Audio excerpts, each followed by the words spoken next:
Vice Rector of the University of Lisbon, President of the Institute of Social and Political Sciences, dear President and my very good friend, Marcela Rebela de Souse, professors, excellencies, ladies and gentlemen. It is an immense honor for me to receive an honorary doctorate from the University of Lisbon from your hands. The University of Lisbon and its Institute of Social and Political Sciences are highly respected institutions with a long tradition.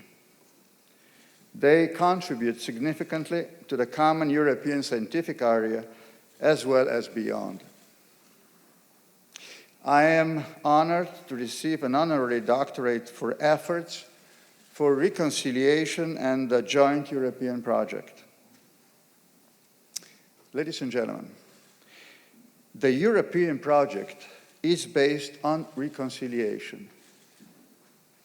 There would be no European project without reconciliation between the opposing military forces of the Second World War, without reconciliation between neighbors. In all discussions about the future of European Union, it is crucial to be aware of the EU's foundations, its values and principles that are or should be our glue agent. Reconciliation does not free us from the obligation to know history and to remember. It remains an important building block of our common European home. United Europe enjoys peace and prosperity due to reconciliation and constant nurturing of its sense of belonging. I do firmly believe the deepening and strengthening of European integration will continue, regardless of its ups and downs. This is the only way for the European Union to become more efficient internally and more influential externally in the global arena. When speaking about European integration, I do not speak about a melting pot. I speak about deepening of integration with full respect to differences of cultural, national, and all other identities. This is the basic difference between so-called United States of Europe, if you wish, and United States of America. Excellencies, after the end of the Great War in 1918,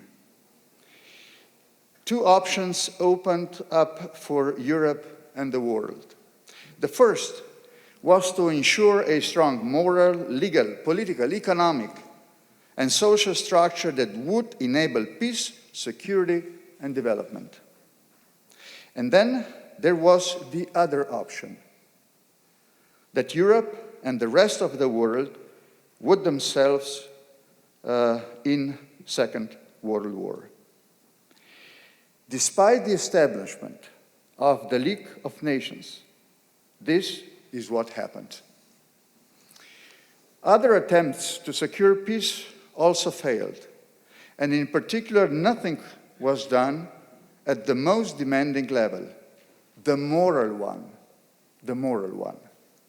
No reconciliation, no forgiveness, just the feeling of guilt. This was the fertile soil that nurtured totalitarian and autocratic regimes. Above all, it entitled a rise in hatred, racism, and nationalism with nations and among them that was unprecedented in history. It was a prelude to the Second World War, a tragic time when humanity reached its moral nadir. After the end of Second World War, there were again two options. The option of moral, legal, political, and economic reconstruction, or the option of history repeating itself all over again. The manner in which Europe, after Second World War, responded to this challenge was without precedent in history. Despite, or perhaps because of the tragic consequences of the war, it opted for reconciliation. Excellencies, the power of reconciliation lies in its moral dimension. In its moral dimension. It is not just about establishing legal, political, economic, and social frameworks for cooperation. All this is very important, but all the more so if it stems from solid moral foundations. For example, almost 60 years ago, on January 22nd, 1963, the so-called Élysée Treaty was concluded between France and Germany. Symbolically and actually, it proved the European integration with a moral basis, reconciliation. Ladies and gentlemen, the essence of reconciliations is coexistence, inspiring what unites us and not emphasizing what separates us. Reconciliation is not the arithmetic mean between two truths. It is not. Within a nation or between nations, it is based on truth, on the eternal search for truth. Reconciliation cannot and does not want to change the past. It offers us a possibility to change the future. It inspires everything that allows us to live in a more beautiful, better, more just and common future.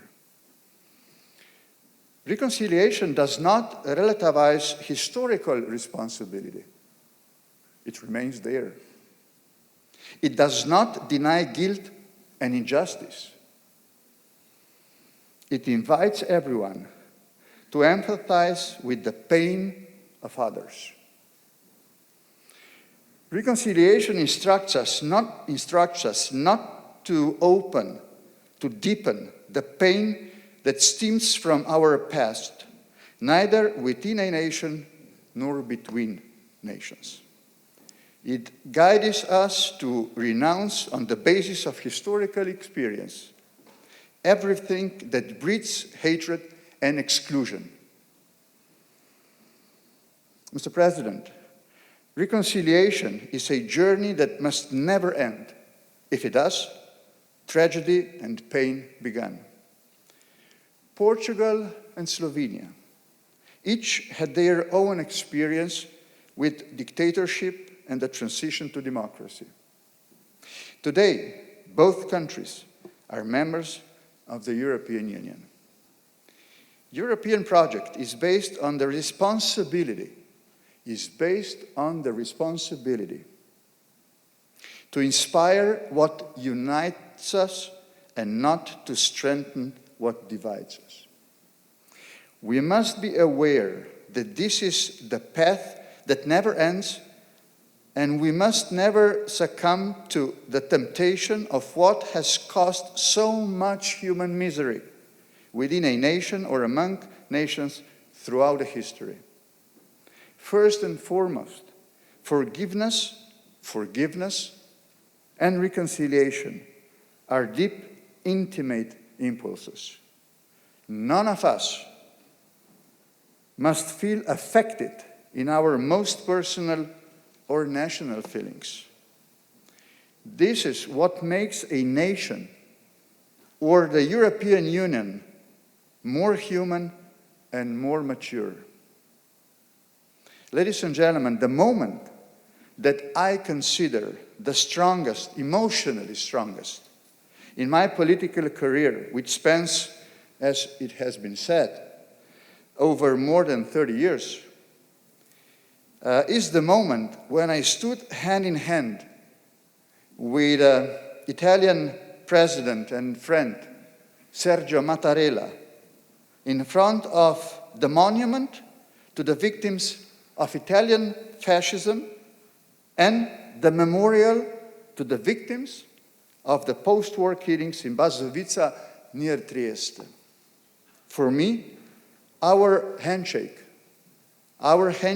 was the most emotional moment in my entire political career. It combined everything I believe in: peace, reconciliation, harmony, friendship, good neighborly relations, dialogue, cooperation, and a joint European spirit. Excellencies, before reconciliation and parallel to it, there are dialogue and tolerance, as it has been beautifully said by you, Mr. Professor. Dialogue consists of 3 dimensions. First, a presentation of one's own views. Second, respectful criticism of another's views. And finally, maybe the most important, a willingness to reconcile views. All 3 are important for our peaceful and harmonious social development. This is true both in our domestic political situation and in international relations. Differences in political and ideological views are not a problem. They are not a problem. The problem is if willingness to confronting and coordinating them in a tolerant and inclusive manner is being lost. Let me conclude by saying, after more than 2,000 years of human civilization and culture, the words from Antigone shall guide us today and in the future. Let me quote, "I was born to join in love, not hate. That is my nature." End of quote. Thank you for your honor, and thank you for your attention.